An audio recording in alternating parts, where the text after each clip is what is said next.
the Task Management and Time Blocking Podcast, episode 33. And it's also the Jump Leap Long Term Strategy Podcast, episode 17. You're in charge of implementing your company's new strategic plan. It includes some brilliant new ideas which should shake up your industry and even introduce the world to a brand new category of products and services. But you are a bit wary because prior strategic plans barely made it off the PowerPoint pages. They weren't implemented due to a common complaint. No one had time. You have every reason to be worried, but what should you do about the problem? Tune into this episode to join me in tackling this wicked problem from two perspectives at once: task management and strategic planning.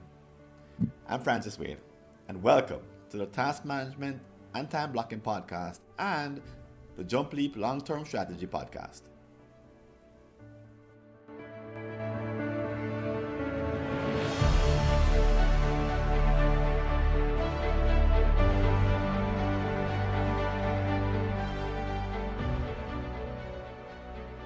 And welcome back.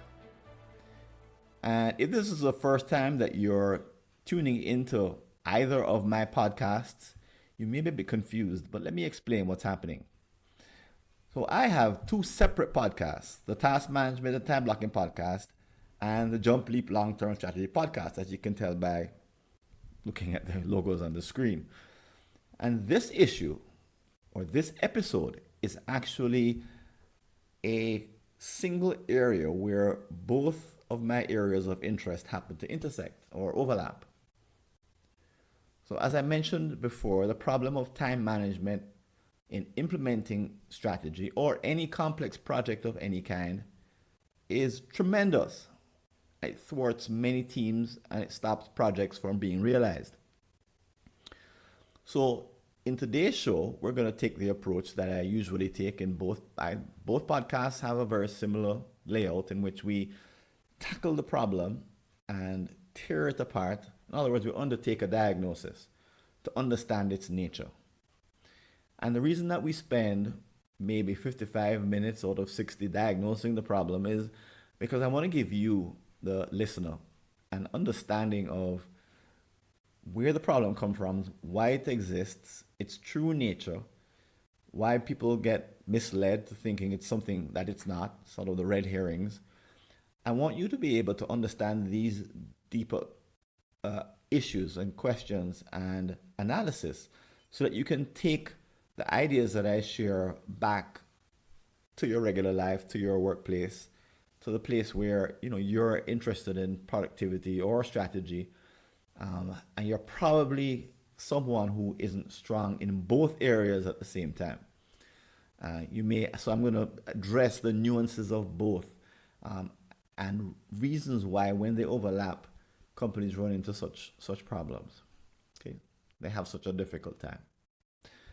So to do that, to accomplish that, let me introduce you to Maria.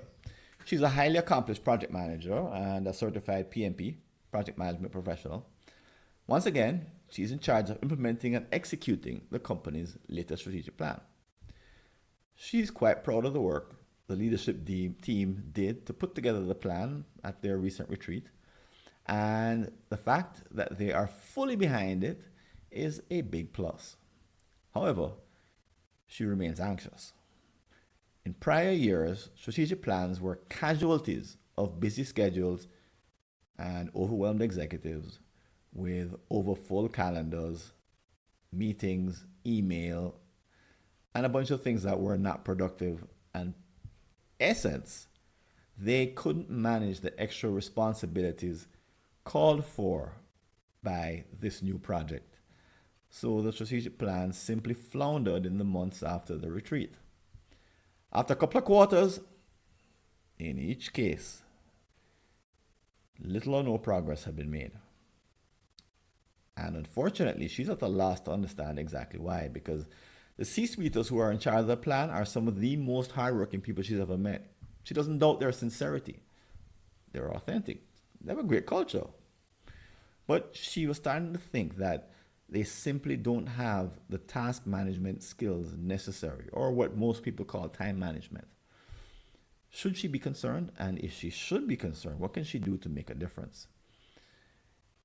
So I'm going to invite you, if you're like Maria in any way, shape, or form, to take a look in your life and see where you are a sponsor or a protagonist, someone who's out to implement any kind of complex project. And by complex, I mean that it crosses departments, crosses areas of responsibility, doesn't belong to just a single director or vice president. And it also will take a significant amount of time to implement.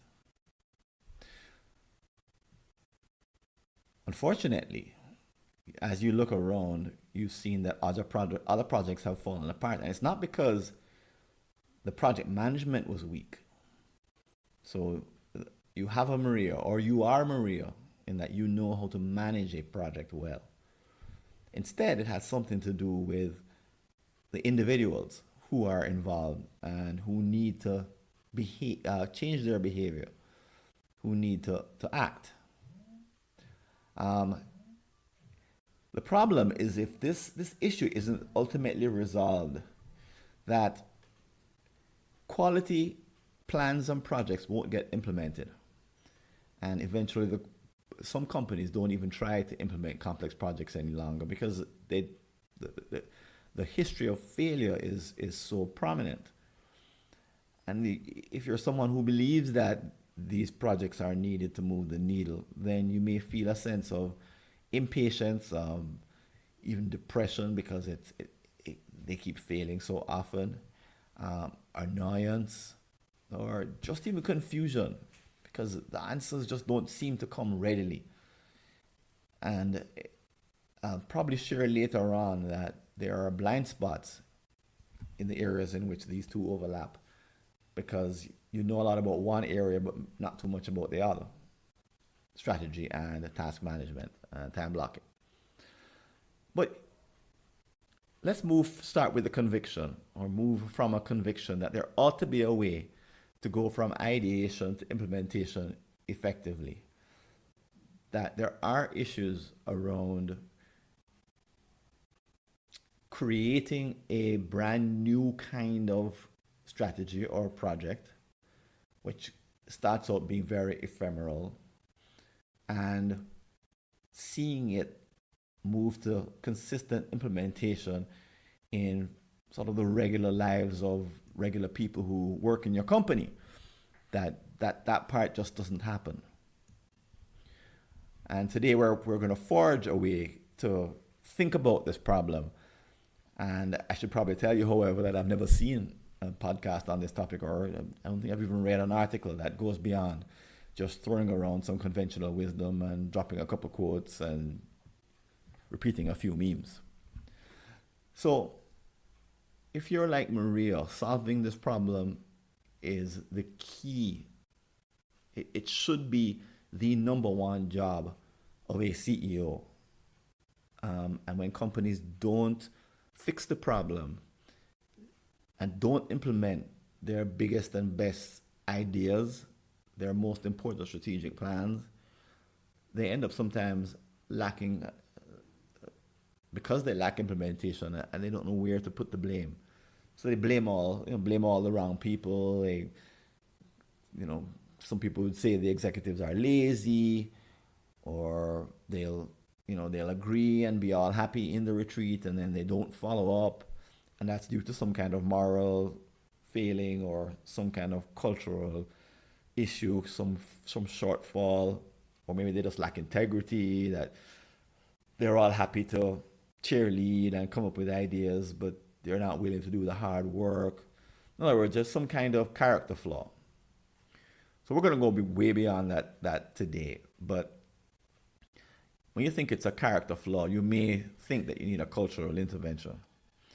Um, so you may launch some kind of transformation effort, or the CEO may, sort of weigh in and sort of throw his or her weight around, um, demanding that people act on the strategy. Um, and as you probably imagine, that doesn't work very well because the more you demand that people act on something like a strategic plan, is the less buy-in you experience. Then becomes a matter of extrinsic versus intrinsic motivation, and that essentially kills proper implementation. So doing that doesn't work. Neither does treating this as a matter of a personal characteristic or a matter of willpower, which is often the reason given that, they just lack the requisite faith or belief or, the kind of things that you think that when you have high willpower, then you would implement these projects. Let's assume that that's not the case, that they are sufficiently motivated. Uh, to borrow from the Maria case, let's take that off the table and saying and argue and say that it's just not that simple. And you may have been in projects where it's exactly that way. People are motivated, but they're not implementing. So let me give you some or an idea as to why when you take those approaches, they don't work. Those tend to be related to character. Today, we're going to say that they're related to behavior. And when we say behavior, we mean habits, practices, and rituals, things that people do on a regular basis. And that a new strategy of any kind calls for a particular kind of behavior that we're not taught to engage in. So when we get to solutions, I'll get more into that. But someone who is effective in their job may be completely ineffective when it comes to implementing the behavior changes required to manage a new strategy. The two are distinct and separate.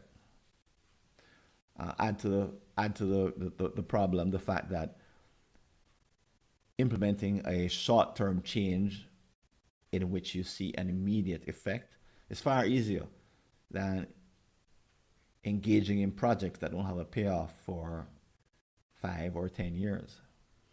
Now, ultimately, those might be the ones that save the company from destruction, but doesn't matter. They're still harder to implement than the ones that that are sort of burning and you can't avoid and are causing immediate problems today. So companies don't have the tools to help individuals engage in these behavior changes. And let me throw some further statistics at you, mostly taken from a study done by Michael Porter and Nohria for the Harvard Business Review. The article is called "How CEOs Manage Their Time," and I'll drop it in the show notes, a link to it. But they drop some interesting statistics, and I'll pair them with others that I've used also in work that I've done with strategic planning teams. So only 52% of time, 52% of executives said the way they spend their time matches their organization's priorities. Devastating, right? 9 out of 10 times, the main driver of an executive's schedule is not strategy, but meetings, meeting invites, and email. It's said that executives spend anywhere between 50% and 72% of their time in meetings. And the Porter study showed that they have an average of 37 meetings in any given week. Wow. In a large, complex firm, Michael Porter, Nohria, said that CEOs can almost never spend enough time on strategy. They must constantly work to shape it, refine it, communicate it, reinforce it, and help people recognize when they may be drifting from it. And CEOs must also ensure that the strategy is renewed from time to time and based on changes in the environment. However, after all of that, the survey that it is said CEOs spend only 21% of the time on strategy. So these facts sort of point to a particular culture in companies that makes the problem difficult to resolve. However, that probably doesn't mean that you're not interested in solving it. On the contrary, you're very interested in solving it. But I want to have you leave here with kind of an opening for action in the sense that some tangible, credible ways for you to change the way you approach strategy implementation or any kind of project implementation, any kind of complex project. And that the this is not a matter of willpower or motivation or inspiration, that it's a matter of behavior. And these are trainable, coachable behaviors. But you got to know what to train and to coach people in. So let me mention a couple of things as we sort of move here into solutions. That if you're a strategy person, you may not know. And if you're a task management person, you may not know. So this is some of the inner secrets about the other discipline that are necessary for us to move forward. So the first, let's start with that if you're a task management person, you may not know that what makes a strategy difficult to implement is that it's based on a hypothesis, an unproven idea or notion about, or theory about what the company needs in order for it to be successful, which makes strategy very ephemeral and very new, very difficult to put your arms around, and also very difficult to capture. So, for example, an executive team in a retreat may spend 2 days, 3 days, 4 days coming up with the most brilliant ideas. But if you ask them 2 days later what were the outcomes of the retreat, they might actually struggle to remember what they are. And it's not that they have faulty memories, it's that strategic hypotheses are extremely ephemeral. They seem very real in the moment in which they're created, but they have very little sticking power because they involve absolutely brand new thinking by a team that doesn't spend much of its time talking about strategy. So when they put the ideas together in a retreat, they really are creating something brand new for the first time. And they're unfortunately, it's not like they're painting a physical picture. They're doing it in words mostly, and most of those words are spoken words. So when I'm facilitating a retreat, I move very quickly to capture the spoken words and fix them on digital form as soon as they're spoken, if possible. I even do voice recordings of portions of these meetings sometimes, because the thing that you're going to be trying to implement in just a few days' time has no permanence to it. As I said, it's a strategic hypothesis. This is very different than, for example, from a PMP or a project management point of view, implementing or building the 30th apartment or structure in a massive multi-home dwelling, like a construction project or in a construction scheme. The scheme may have 500 units, and after a while, you're just cranking out widgets because you're doing the same thing essentially over and over and over again. And that, there's a learning curve, and as you climb the learning curve, you become more effective. And as a PM, you're managing a different kind of activity because it's so repetitive and it's been done before. Strategy is one of the most, again, more ephemeral than new product introduction even. Because really all that the team is working with are just ideas. And the ideas don't get turned into a physical product or an observable service or a digital offering. it stays up in the realm of ideas for a really long time. And as a PM or a task management person, you want to know that the thing that you're implementing, it'll slip through your fingers just like that, as Maria has experienced on past projects. Okay. Okay.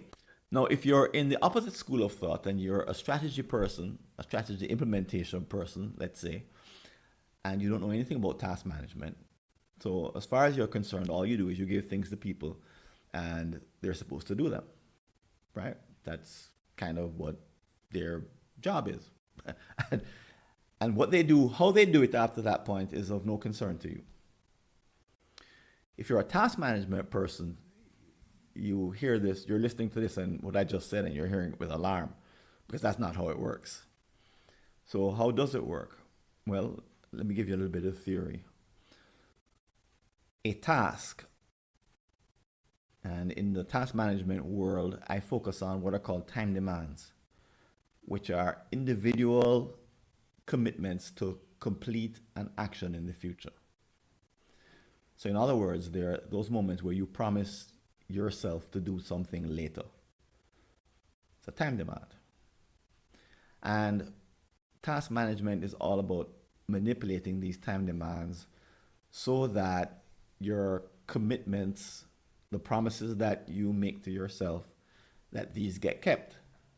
Like if I'm, for example, going to buy milk sometime this evening, I make the promise to myself now, and some time passes, and later on I execute it.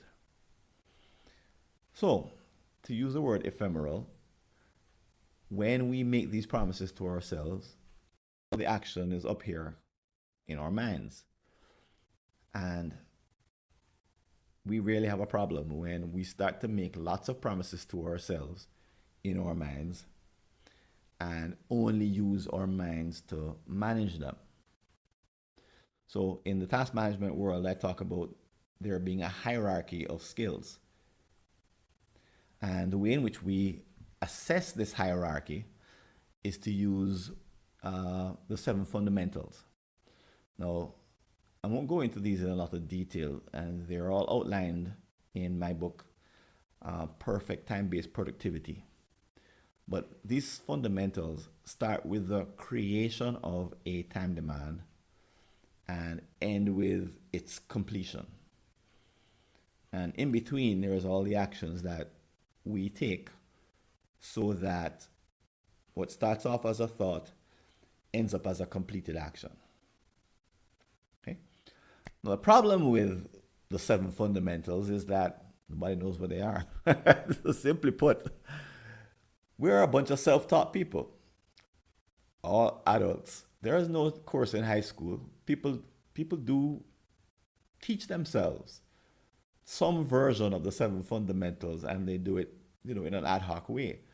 So someone teaches us the concept of time when we're about 7, 8, or 9.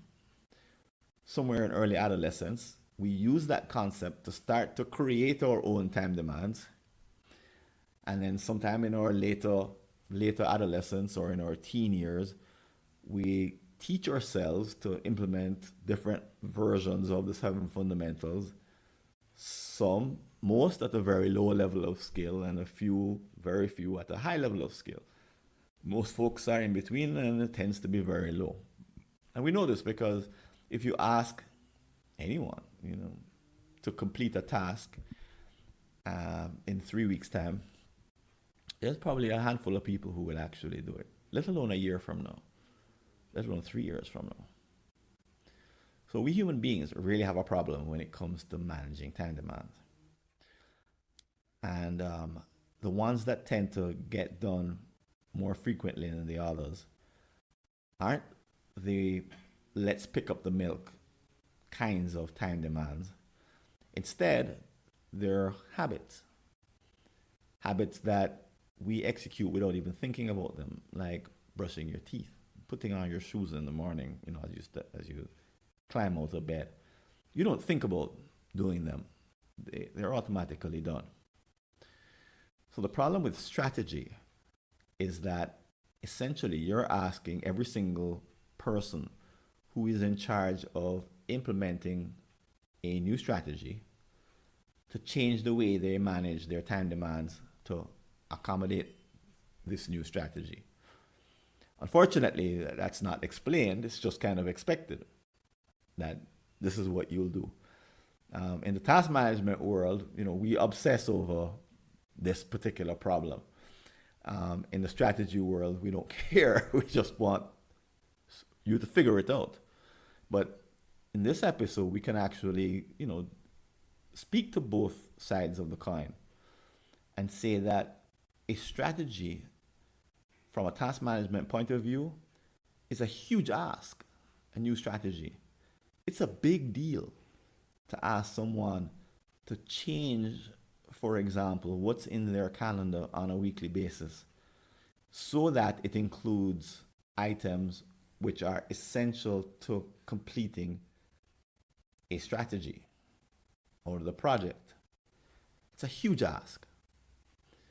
And one of the topics that I address is that if you're a really skillful strategic plan implementer or project implementer or PMP, you'll actually know something about the person that you're making the request of, that they complete particular tasks. Because there's some who are terrible at it, and there's some who are amazing. I have to write a paper on this, and I'll drop it in the show notes on different kind of levels of skill of executing projects and the individuals and how they approach them. So it helps when you customize the ask and the way you follow up and remind and look for early red flags that your behavior depends on the person that you're asking or the person to whom the task is delegated. So that helps. But the point is, it's a huge request. It's a big ask. Because you're asking people to disrupt their habits and their regular routines in favor of something that was created last week in a retreat and remains quite ephemeral. And some people have a hard time implementing that because they don't believe in it. They're like, yeah, this is like what they asked for 2 years ago. Yeah, they could even tell Maria, oh yeah, not a strategy, huh? Wow, good luck. Oh, I'm supposed to do something. Oh yeah, sure. Just like I was supposed to do it last year and the year before is what they're thinking. Because they know that what they did was they just ignored it. They stuck to their regular habits and routines. Even if they really wanted to implement, they know that they have a 40-hour workday. There is no space. And unless they make an extraordinary effort to sit down, think through how to implement, change behavior, measure it, follow up to make sure that the work is being done, that it's not going to happen. No, they don't know this consciously. I'm just telling you this because people don't go through this kind of calculation. Or they may squawk and say, oh, I'm already busy. I don't have time for that. And then, Maria might say, well, you just have to do it because it's a strategy of the company. And the person says, okay. And they willingly salute the flag and knowing that there's a 2% chance that this thing is going to get done. And many people in many companies just know that they just need to wait it out. And eventually, some new emergency of the day or some new problem of the week will pop up and the strategy coming out of the retreat is going to be forgotten. Set aside, buried in, and nobody's going to remember it until next year when at the next retreat they say, what happened to last year's strategy? I don't know. So given the problem I am describing, a well-known problem in the task management world, but new to those in strategy, what can be done to make a difference? Well, when you understand the problem, you can now give those who are going to implement the strategy tools. And one of those tools would be awareness and training. So put it very simply, if you were to pick up my book, for example, you'd see that someone who does the exercises it lays out would end up with a profile that says, here's where you're at in terms of your task management skills, and here's what you need to work on to move to the next level of accomplishment and peace of mind. So, a great place to start has nothing to do with strategy at all. It has to do with giving people the means to understand where they're at, help them to make plans, and help them to implement those plans on an individual basis. So that helps to address, that's one way to address the individual problem that I am overwhelmed. I don't have what it takes. I need more, a way to think about capacity and a way to manage my capacity on an ongoing basis. So even within sort of the general personal improvement approach that you'd find in the book, there are specific behaviors that increase the odds that the strategy will be implemented at all. And one of them is called time blocking. So if you're a strategy person, you may not know that or you may have heard me say that the name of the podcast is the Task Management and Time Blocking Podcast. So what is time blocking? So if you haven't heard the term, take a moment. What does it sound like? It may be evident to you what it is. You may have heard it before, but it's when you take a task and literally place it in your calendar. Now, this presumes that you, the professional, actually do follow a calendar. And most don't, unfortunately. But for those who do, those who are more productive, inserting that task in your calendar dramatically increases the chances of your implementing it. So if I had my way after, at the end of a strategic planning retreat, one of the things we would do is time block individuals' time in calendars to move projects forward or move the entire project forward. So you wouldn't leave the meeting without having already made that commitment in your calendar. Okay? So time blocking on an individual basis is a key technique that if you're implementing strategy, if the people who are going to take the actions that are going to move the strategy forward in the short term are time blocking the activities into their calendar, that's let's call it a green flag. It's a great sign. The chances of you getting everyone or seeing everyone do it are extremely slim. But let's say for argument's sake, the more do it, the greater the chance of success. Okay? So that's on an individual basis. There's also something called a meetingless meeting, which is something like time blocking on a group basis. And this idea came from a McKinsey article. Put a note down to drop that in the show notes on executive time usage. And here's the idea.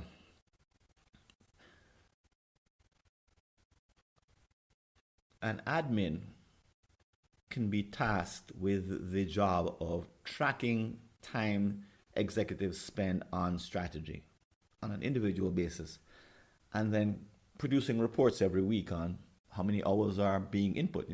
The number of hours is a good leading indicator of whether the strategy is going to get implemented at the C-suite level. True for every level, but let's just say C-suite for the time being. Well, the idea of a meetingless meeting takes it to the next step, which is that not only do executives need to block the time, but an admin could also call a meeting, let's say from 1 o'clock to 3 o'clock every Monday. And that time is for a strategy non-meeting. What does that mean? Well, that's 2 hours that each individual is going to be working on his or her contribution to the strategic plan. There are no other meetings allowed in that time slot. There's no other activities allowed in that time slot. That's, if you've ever heard of boarding school, there's a time when all the students in boarding school are doing their homework. So they're collectively doing the same thing. They're just not doing it together. It's a little bit like that. It's like saying between 1 and 2 o'clock, we're not going to meet, but it's going to be in your calendar as a meeting. However, your physical body is going to be elsewhere or wherever you need it to be so that it's moving the strategy forward. So it's not left. The choice of what to do between 1 to 3 or where do I find time in my calendar for this busy activity? We're always swamped by meetings of other kinds, and there's always these emergencies that come up and displace strategy.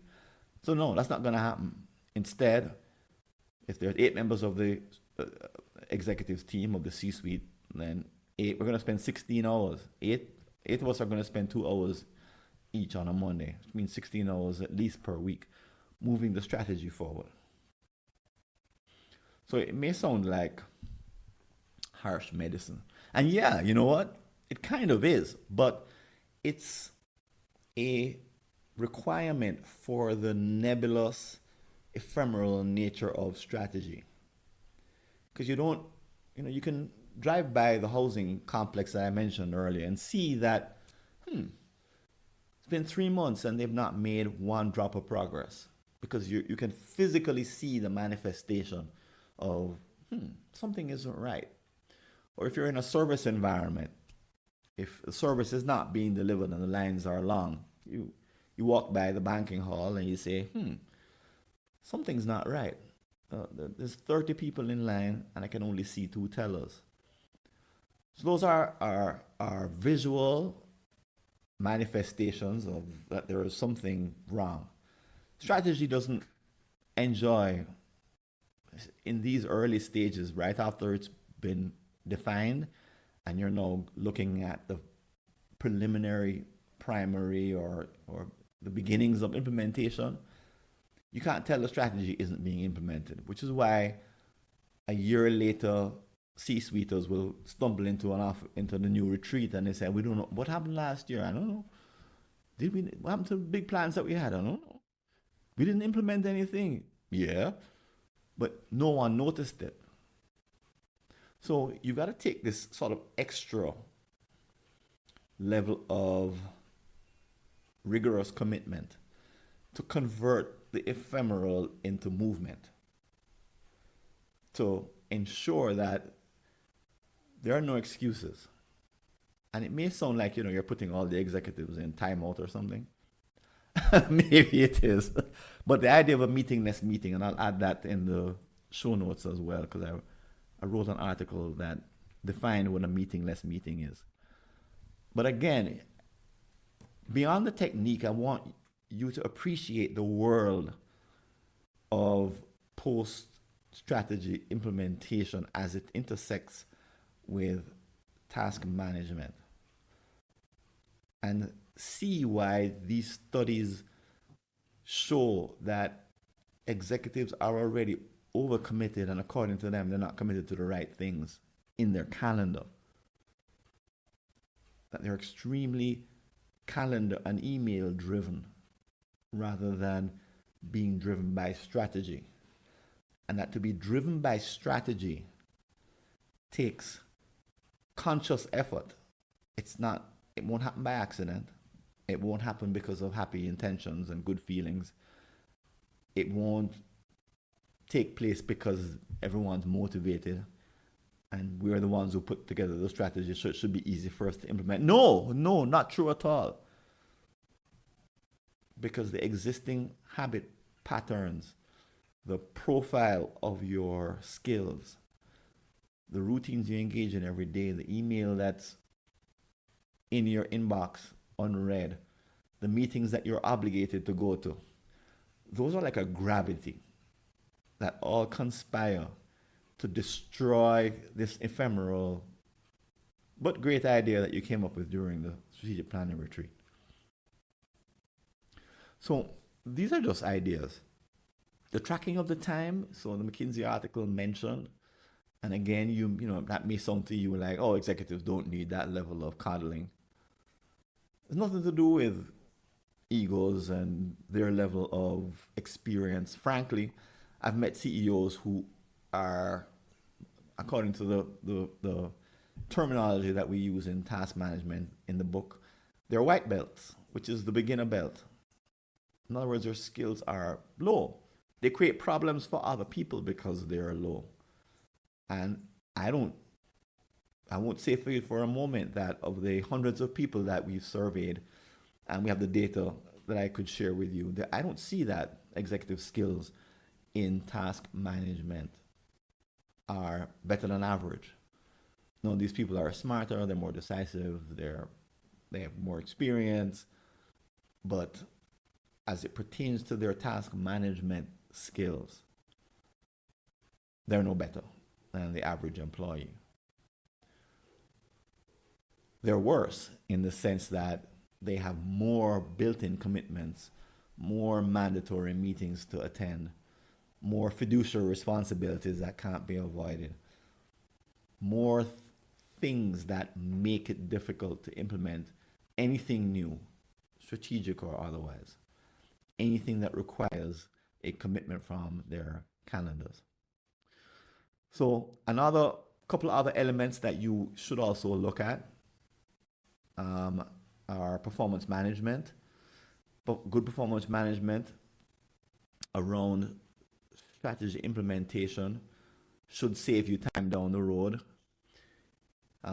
In particular, if you're someone who is the manager of someone who is involved in implementing the strategy, the feedback that you give them and the improvement milestones, they should include some degree of task management as it becomes clear that the number of tasks that they're taking on is growing.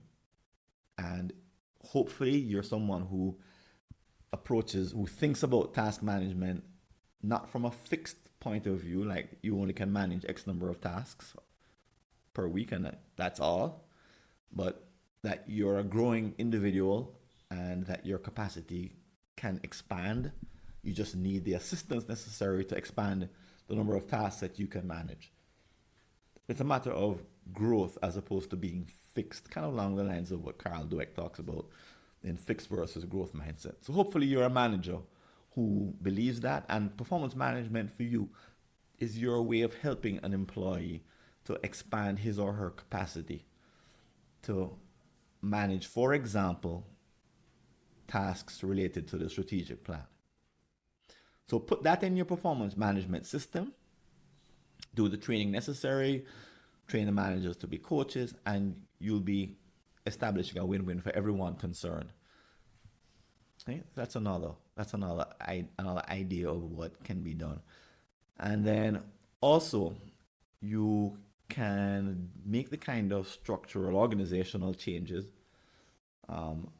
so that strategy is easier to implement. Now, many of the kinds of strategies I see companies coming up with, I mentioned before, they don't fall into one single vice presidential area. They tend to cross areas, which is why they are so important and why they're so difficult to implement. Now, unfortunately, as I mentioned, the strategy only comes together at the CEO level. CEO is kind of the level at which an organizational strategy has to be managed because he or she, or maybe a COO, they see the company from end to end, including all functions, as opposed to the functional managers or product oriented managers or those who head up SBUs, and they only see their areas of responsibility. But the idea is to change, look at the structure and say, is it fit for purpose? Is it going to help us to implement this strategy? Or is it going to get in the way? And part of what you're trying to do here is to enable the implementation of these new ideas and also ensure that they don't mean that the C-suite has to meet multiple times to update the strategy, or the CEO has to come to meetings in order to intervene. because people aren't clear on what the strategy is, but that it makes sense organizationally and they can understand their part in the strategy because of the way the organization is structured. Now, different ways to do that. You could change the hardwiring of the organization, the reporting. You can also create cross-functional teams that meet on a regular basis. There's many different ways to do it, but the point is, it'll save you a lot of time and effort and cut down the number of tasks if you structure the organization so that it's, even for on a temporary basis, it's designed in a way that allows for the implementation of the strategy. So, I know we've covered a lot of ideas here, and I'm depending on your level of interest in either topic, you've probably heard some jargon that you've never heard before. There will be a transcript, as there normally is, a transcript available. So you'll be able to go back and, here am I speaking with a Jamaican accent, and if you're not from Jamaica, you may be listening to a couple of words and wondering, what did he mean when he said that? Well, hopefully the transcript should help. But also reach out to me with any questions, because for me, I mentioned this before, that I wish that I could do a day of task management and time blocking, productivity, time management, training after every strategic planning retreat. Because I get a sense of where individuals are at and where the team is at, and the likelihood of their success going forward in terms of their task management. And usually the sense I get is, if not alarming, I'm at least concerned, maybe the way Maria is, or maybe the way that you are, that the last mile, kind of the thing that the person does on a daily basis. Obviously, right? If a quantum of people in the company don't pick up a number of new behaviors and do some things differently consistently enough, then the new strategy is sunk. Because it all boils down to behavior changes. Every single thing in that strategy translates into some action or repetitive actions that need to be taken in real time. Just lying down and hoping that the strategy will manifest itself, thoughts and prayers, that's not what does it. What does it is a task, is a series of repetitive and one-time tasks.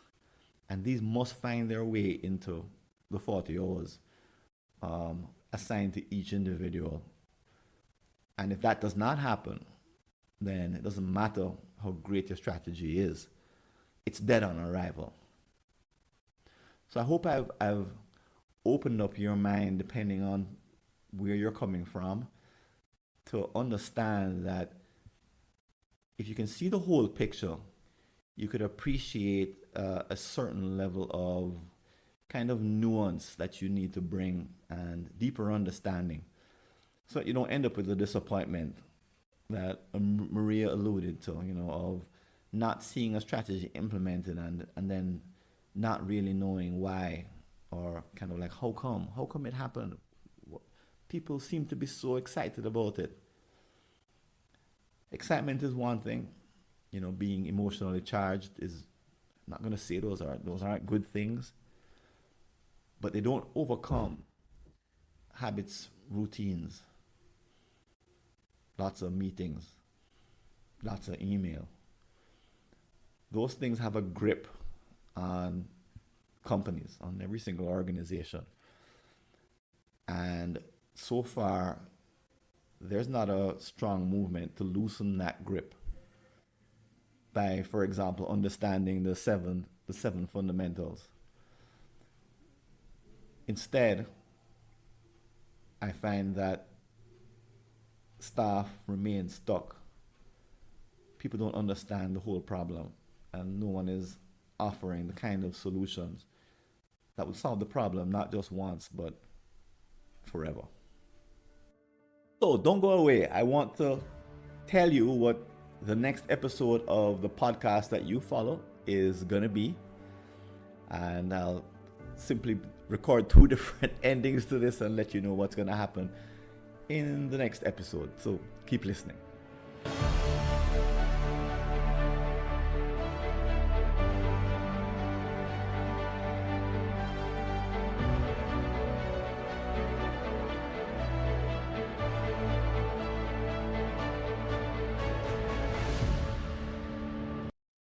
And here's a clip from our next episode with Dr. Brad Aon. Brainstorming notes, and I think that's a shame because we live in an age of cognitive overload, and we don't even realize it. Like if you think about the average person around the 9th or the 10th century, or even the 12th century. Imagine you're in Western Europe, somewhere like France or Germany, and you're not a king, you're not a prince, you're just like a regular person. Now imagine your day-to-day life. You're not going to be exposed to a lot of information. You don't see billboards, you don't see magazines, you don't get no emails, no text messages. You don't have to deal with phone calls. The most information you're going to be exposed to is the village's gossip. Like maybe your cousin has a new cow, and that's the news of the day. And if you want to leave a comment about this episode or any aspect of the work that we're doing here at the Task Management and Time Blocking Podcast, you can go over to www.replytofrancis.info and send me either a message by text or send me a voice message, a voice note. And as you probably know, we have a couple of places that you can interact with other people, talk about this episode. One is at the community, mightytaskers.scheduleu.org, and you'll see the link in the show notes. And the other, of course, is our upcoming Task Management and Time Blocking Summit coming up in March. Two outstanding opportunities to interact with other people about the ideas that you've heard on this podcast or any of our episodes that are coming up. And if you'd like to support the work we're doing, I invite you to click on the Patreon link below to make a donation. And please don't forget to like our show and recommend it to others on iTunes, Stitcher, Google, or whatever podcast app or service you're using. This is Francis Wade. I'm signing out. I hope to see you on a future episode. And until then, take care and all the best. See you later.